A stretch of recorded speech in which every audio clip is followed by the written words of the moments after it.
Evangelho Mateus, capítulo 1, ou capítulo 1, apenas o verso 6. Diz-nos assim: Jessé gerou o rei Davi, e o rei Davi a Salomão, da que fora mulher de Urias. Que Deus nos abençoe. Irmãos, nesse dia especial, Dia das Mães, eu quero pensar com vocês um pouco da vida de Betseba, né? Essa mulher, a corajosa mãe de Salomão, né? E possamos entender por que Salomão é esse homem mais sábio do mundo, além de Deus o ter agraciado com toda essa sabedoria, mas tem uma razão, também tem uma questão genética aí. Essa mulher, ela é uma daquelas mulheres assim que são bem discriminadas nas escrituras. Às vezes eu vejo as pessoas falando mal de Betseba sem entender o contexto histórico e o que realmente aconteceu ali. Mateus nos dá conta que há 5 mulheres registradas na genealogia de Jesus. A genealogia de Jesus vai trazer 5 mulheres, tudo gente boa, tá? E Betseba parece ser a mais insignificante delas. Ela parece não ter valor nenhum. Eu não sei se Mateus fez isso de propósito, mas parece que Mateus ele cita Betseba aqui no verso 6 do seu evangelho, no capítulo 1, um ar de desprezo. Parece que ele rejeita ela. Tanto é que ele não usa o nome dela. Ele diz: a que fora mulher de Urias. E essa mulher, de tudo que ela passou, de todo o sofrimento dela, ela aparece pela primeira vez na Bíblia em 2 Samuel, no capítulo 11, no verso 3, quando os homens que Davi enviou para investigar a sua vida, né, no caso de Betseba, eles disseram que essa mulher era filha de Eliã e esposa de Urias, o hitita. Agora, quando nós olhamos esse texto com mais cuidado, você vai entender o seguinte: o Davi mandou um grupo de homens ir lá ver quem é essa mulher, porque ele estava acostumado a andar na sacada do palácio. E temos que pensar o seguinte: um rei que deveria estar à frente das batalhas, ocupado com as suas obrigações, ele está passeando, ele está curtindo a vida e acaba se deparando com a cena dessa mulher se lavando. E aí ele procura saber quem é essa mulher. E ele não só procura saber, manda um grupo de soldados investigar quem é essa mulher, de onde ela vem, é filha de quem, é mulher de quem, ou seja, manda fazer um levantamento. Isso aqui é uma lição para nós. Muito difícil você vai encontrar um pecado de súbito. Súbito você já vai encontrar uma situação de pecaminosidade. Não, às vezes o pecado ele é muito bem planejado, ele é orquestrado e conduzido para que ele tenha um final a qual aquele que orquestrou deseja. Então os homens foram enviados e fizeram um levantamento, disseram que ela era filha de Eliã. Quem é esse Eliã? Eliã, ele é também chamado de Amiel em 1 Crônicas capítulo 3 versículo 5, é o mesmo homem. Aqui tem questão de nomes, né? Ambos os nomes possuem essencialmente o mesmo significado. Eliã significa Deus é meu parente. A língua hebraica, ela vai nos dizer que Eliã indica, né, que esse nome, ele faz parte da família de Deus, faz parte do povo de Deus, de um povo especial, eleito pelo Senhor, conduzido, dirigido e abençoado pelo Senhor. A versão atualizada em 2 Samuel 2,11 diz que Betseba estava tomando banho. Quando nós abrimos a nossa Bíblia em português, nós vamos ver que diz que ela estava tomando banho, mas o povo daquela região, naquele período da história, não tomava banho como nós. A versão original diz que ela estava se lavando, ou que ela estava se purificando. Ou seja, Betseba não estava tomando banho como nós estamos acostumados a tomar e a ver pessoas tomando banho. O hebraico nos informa que ela estava se purificando após um ciclo menstrual. Betseba vem de uma família consagrada. Betseba, seu pai ele era um dos valentes de Davi, um dos guerreiros de Davi. Possivelmente ela vem da tribo de Levi, por isso ela estava se purificando conforme a lei. Então ela não estava simplesmente tomando um banho vulgar como muita gente pensa. Ela não estava ali se apresentando para o rei, ela estava se purificando, ela estava cumprindo aquilo que a lei determinava para ela. Como uma levita, após um ciclo menstrual, ela estava se purificando. A Bíblia não fala do casal Urias e Betseba, nós não temos informações de como eles viviam, como era o interior da casa deles, mas é possível perceber que Urias era um bom marido, que Urias era um homem dedicado, não só à sua casa, à sua esposa, mas também dedicado ao rei, um homem que dava resposta ao serviço que prestava. Então, esse homem também, ele era um ótimo soldado de Davi, que ele só está vivo nesse período da história porque Saul acabou desobedecendo a ordem de Deus, que Deus mandou exterminar os heteus. E se Saul tivesse cumprido com essa determinação, Urias não estaria vivo, ele teria sido destruído com aquelas nações inimigas de Israel. E ele só estava casado com Betseba por uma escolha emotiva de seu pai. Ou seja, foi o pai de Betseba que apresentou Urias. É possível que eles fossem companheiros de luta, no mesmo regimento, ali muito próximo à batalha. E aí o Eliã diz assim: olha, eu acho que esse cara é o cara ideal para casar com a minha filha. E aí acaba mexendo os pauzinhos e Urias casa com Betseba. Então Urias, ele era prosélito. O que é um prosélito? Alguém que saiu do paganismo para o judaísmo. Ele era heteu, pagão, mas ele acaba entrando para o judaísmo. E a história vai nos dizer que Davi estava andando na sacada do palácio quando viu, a Betseba ali, e imediatamente Davi mandou buscá-la. A Bíblia hebraica diz que ela foi levada.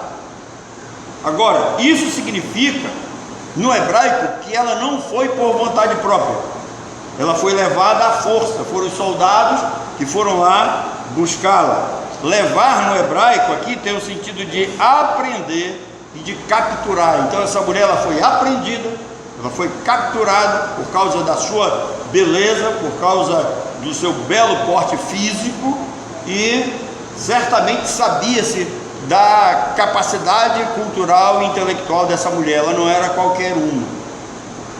Então ela foi levada. Olhando para a história, na coerência dos fatos, eu vejo que Betseba nada podia fazer, uma vez que dentro do povo de Israel praticamente ela é propriedade do rei, e o rei mandou buscá-la. Os caras foram lá, os soldados apreenderam e levaram ela, pois ela viveu numa época em que as mulheres, elas eram vistas como propriedade.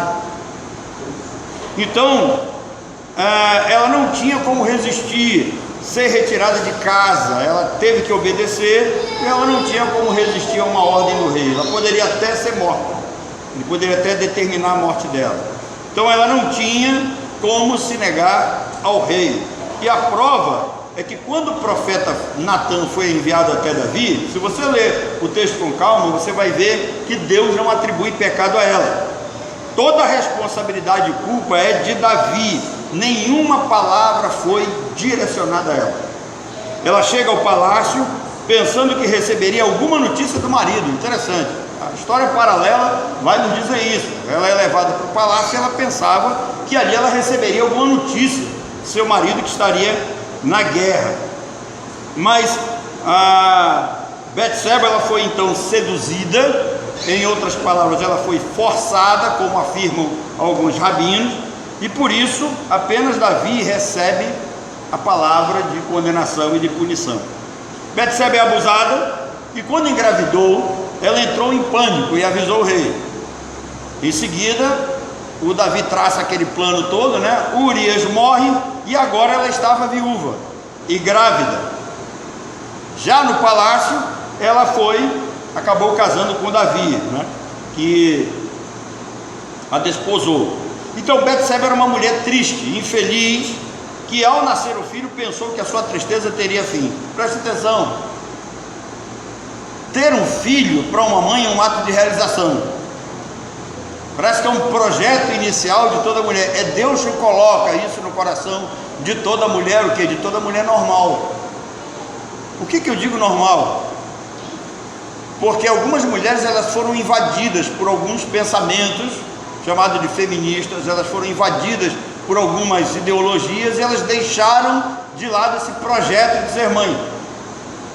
Algumas entram no mercado de trabalho de forma assim muito selvagem, né, procurando de todas as formas viver como um ato de competição. Se nós olharmos à luz das Escrituras, nós vamos ver que o principal projeto de Deus para as mulheres é serem mães, é colocar seres humanos no mundo, trabalhar esses cidadãos, fazê-los cidadãos no caso, né? Instruir a cada um deles. É a mãe que tem essa responsabilidade primária. Eu não sei quem aqui já assistiu um filme intitulado A Mão que Embala o Berço. Alguém já viu?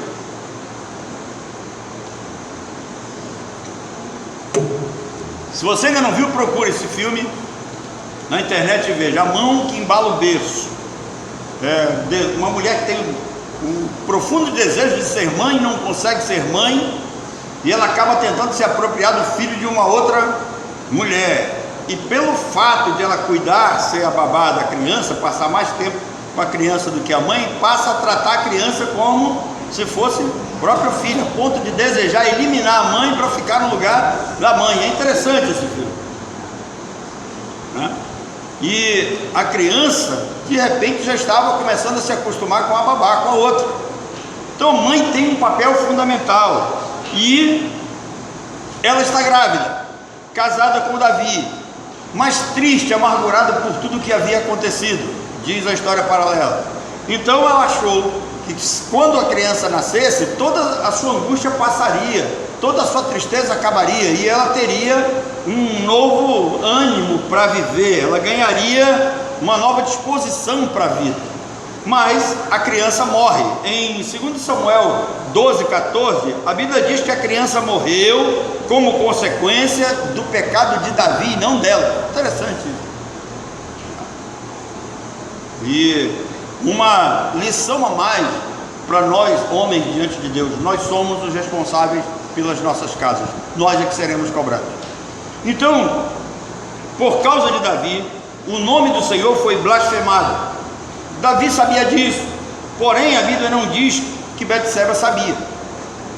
Betseba talvez não soubesse nada do que estivesse acontecendo, mas Davi, como um homem, né, segundo o coração de Deus, ele sabia de tudo isso. Eu não sei se esse fato mudou a mente de Davi, mas Davi se dedicou totalmente a ela como a sua esposa. Não se esqueça que Davi teve um primeiro casamento já com uma mulher chamada Mical, que estava viva, né? E aí, por que nós vamos ver aqui essa permissão para um segundo casamento, para bigamia?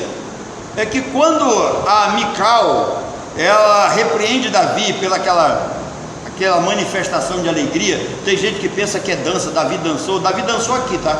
Davi não dançou ali não, ele saiu dando saltos de alegria, e não tem nada a ver com dança aquilo ali. Isso é um problema da tradução e da nossa língua portuguesa. E ela repreende a Davi, e a Davi, quando dá uma repreensão a ela, acredita-se que ela ficou estéril ali.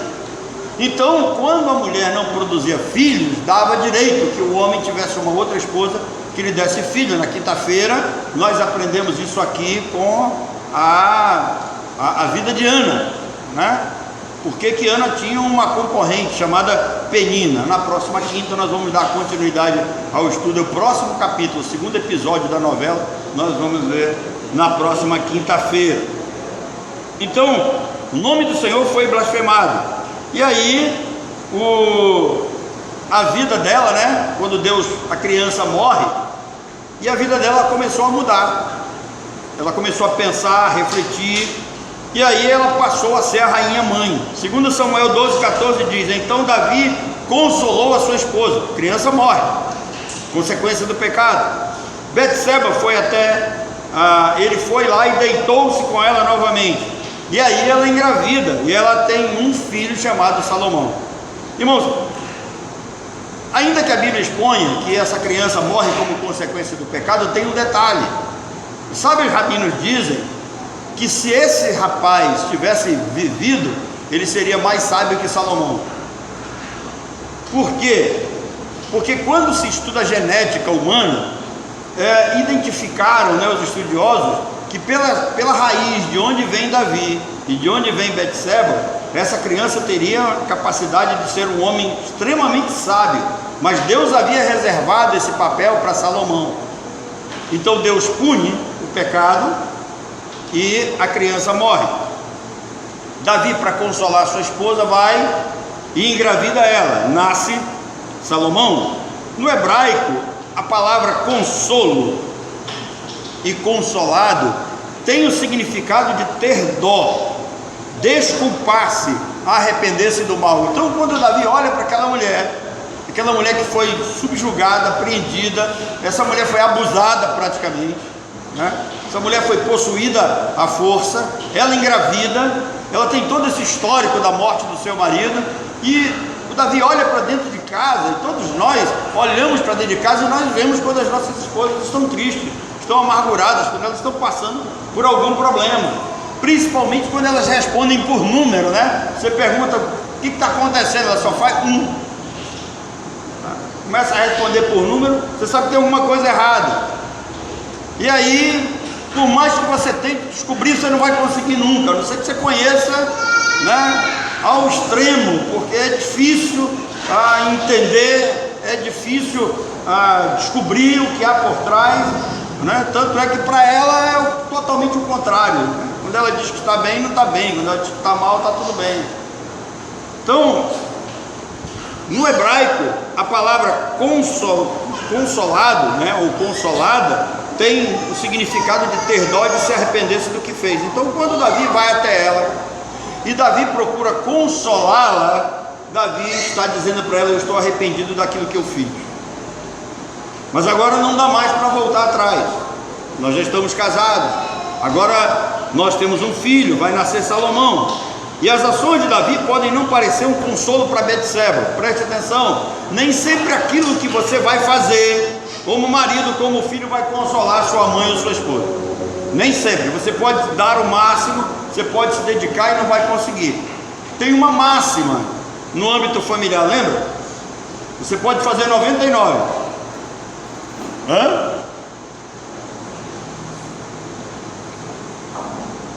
Se não fizer 100, você não fez nada, tá?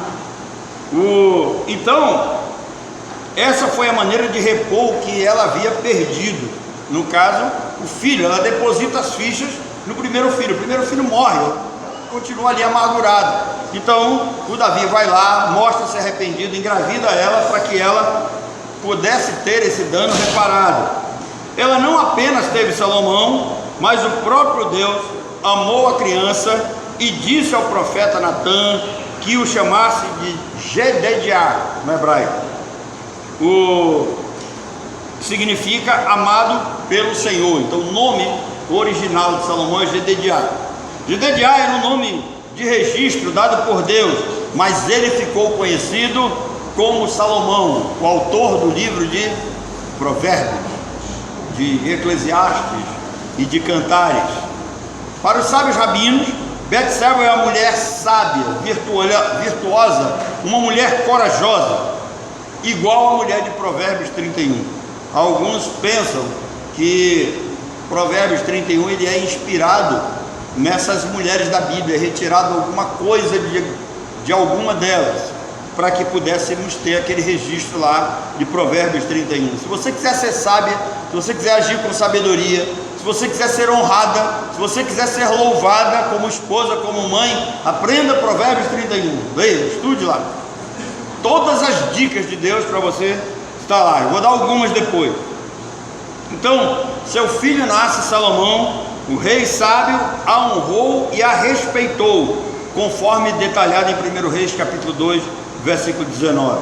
Então Betseba foi ao rei Salomão para falar com ele em nome de Adonias.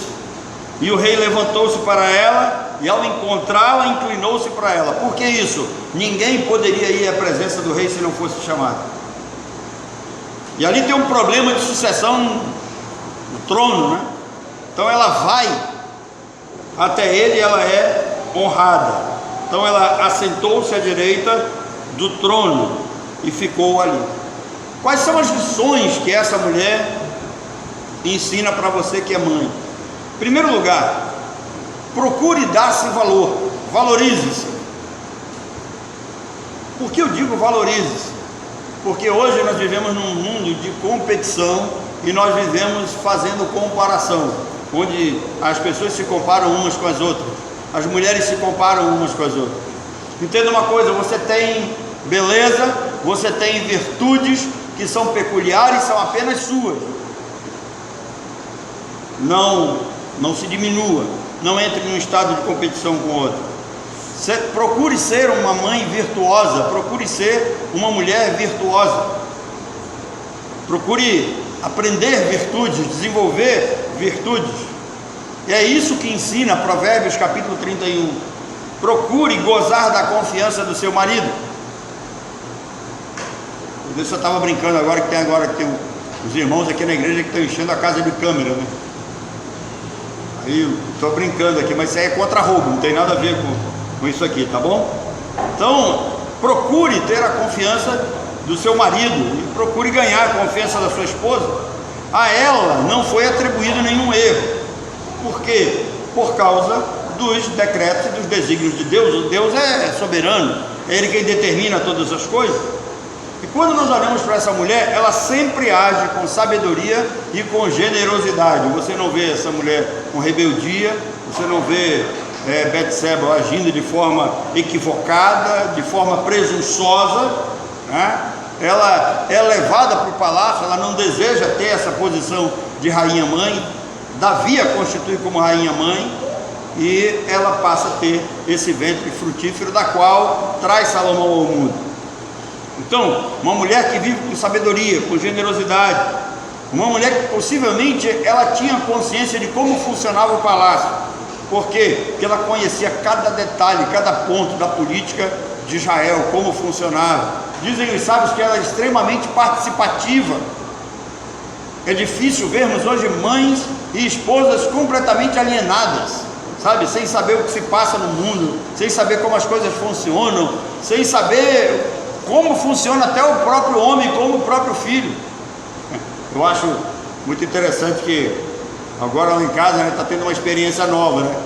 A Orlene diz: Débora, isso assim, assim. Aí ela diz: mãe, a internet diz que isso aí é o que da criança, tem sempre alguma coisa. Geralmente você diz o que? O que é? Isso aí é a inteligência emocional da criança, tá? Aí um dia eu disse: na minha época a inteligência emocional era, né, o cinto da dona Cacilda, né? E lá em casa não era fácil, irmão. Vocês não conhecem a Nira, Deus me livre. Nira era terrível, né? Depois vocês façam uma entrevista com a dona Cacilda para vocês verem, né? Então, o que eu acho interessante foi uma mãe que estudou, que pesquisou, de certa forma se preparou, e esse preparo foi tão profundo que às vezes eu acho ela relapsa demais, né? Que eu até me preocupo e ela não se preocupa, entre aspas, né? Então, vive a vida com sabedoria, procurando se inteirar das coisas, saber como os filhos funcionam. Tem mães que têm filhos problemáticos, filhos especiais, e não sabem lidar com eles, né? Eu não sei se vocês já perceberam que a palavra temperamento vem de tempero, né? E se vem de tempero, tem uns que são mais temperados do que outros. Uns são mais ativos, né? Outros são mais passivos. Isso cabe à mãe, que tem aquela convivência diária, né? A descobrir essas coisas dos seus filhos. Uma mãe sábia, ela consegue discernir entre coisas espirituais e coisas materiais. Ela sabe que as coisas materiais são importantes para o seu filho, mas o que vai dar sustentação de caráter, de personalidade, são as coisas espirituais. Tanto é que o sábio Salomão diz em Provérbios: ensina a criança no caminho que deve andar. E esse papel principal, primário, é da mãe, de ensinar a criança no caminho em que deve andar. E quando ela vai ensinar a sua criança, essa mãe, ela deve falar com conhecimento de causa. O que é o conhecimento de causa? Eu perdoo as mães do passado, que não tinham a informação que nós temos hoje. Hoje você tem informação na palma da mão, e na palma da mãe também, né? Então procure exercer, estude, pesquise, né? Um dia desse eu estava criticando, não sei quem aqui, que o cara perde um tempo vendo piada no TikTok, tem tanta coisa importante para ele saber, né? E aí depois ele veio me fazer uma pergunta: e pastor, o que aconteceu se você gastasse menos tempo no TikTok e fosse estudar a Bíblia? Você saberia disso. Então nós precisamos deixar de lado essas novelas, piadas do TikTok, essas coisas que não informam, e nós procurarmos nos inteirarmos acerca da vida em família, o papel de mãe, como funcionam os nossos filhos, quais as diferenças entre eles, né? Não foi à toa que a mulher de Ló ficou pelo meio do caminho. Por que ela olha para trás? Preste atenção, a família dela está saindo praticamente de um mundo que está sendo condenado. E quando o anjo diz não olha para trás, olhar para trás significa ter apego a essas coisas, significa estar mais preocupada com aquilo do que propriamente com a sua família. Então, no que ela olha para trás, ela está dando mais valor ao mundo do que a sua própria casa. O que acontece? Ela fica pelo meio do caminho porque ela não fazia falta. Deus deu essa lição para todos nós. Então é necessário que se fale com conhecimento de causa, é necessário que venhamos a procurar conhecimento. Tem um escritor amazonense, né, e eu conheço muito bem ele diz assim: o homem sábio estuda como se vivesse eternamente e vive como se morresse amanhã. Aldeni Santos. Então, essa mulher também, Betseba, ela estava, depois que Salomão nasce, ela começa a colocar as coisas em ordem na sua casa e no palácio. Ela começa a viver contente com o que ela tinha. O passado é deixado para trás, ela esquece praticamente o filho, ela esquece a vida que ela tinha com Urias, e agora ela é a rainha mãe, e ela precisa colocar as coisas em ordem, e assim ela faz. Ela intercede pelos seus filhos, ela cuida dos seus filhos, ou ela cuida da sua casa, do seu filho. Esse é o exemplo que a Bíblia traz para você que é mãe. E uma das coisas que é importante que essa mulher nos ensina é a libertação do passado. Talvez um dos grandes problemas nossos, ontem eu estava lá no aniversário do Marco Antônio, e postaram alguma coisa no grupo, e eu coloquei, acho que eu mandei para o Oscar e mandei para os meninos. Diz que a maioria dos arqueólogos são mulheres. Eu vou repetir. Você sabe o que é arqueólogo, né? Muito bem. A maioria dos arqueólogos são mulheres. Aí alguém pergunta por quê? Pela grande capacidade que ela tem de revirar o passado.